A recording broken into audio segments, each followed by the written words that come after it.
the story about Mama is very interesting. She was photographing 2017 in Holmes Point.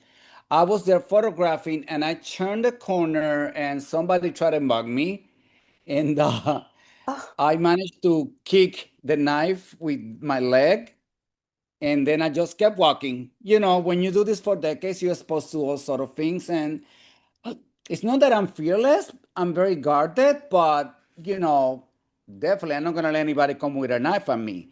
So it was kind of a automatic response, and I just kept walking. It was a person that was high on drugs and in the margins of society, and I try to be non-judgmental. Of course I had to defend myself, but it wasn't an attack. It was just a sort of thing that happened. So I turned the corner, and I saw a fire hydrant scene that I photographed over the decades, and I'm kind of known for because I captured a lot of them for the last 23 years. And I hear a voice saying, Mister, take my photo. And I turn around, and there she was standing in front of this red 80s shiny wagon, and I looked and I said, well, of course.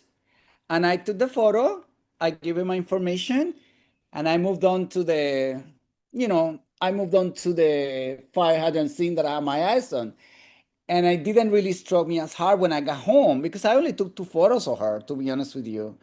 I was just basically I basically escaped a mugging incident.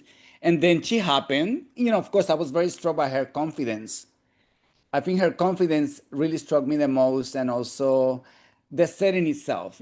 Just her confidence was the most important thing. But anyway, I got home and I looked at the photo. I'm like, oh my God, it kind of hit me that.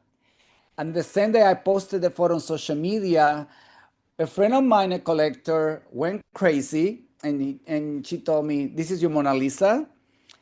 And next thing, she bought it, and within, like, I don't know how long, it took not that long, she donated it to the Mint Museum in North Carolina.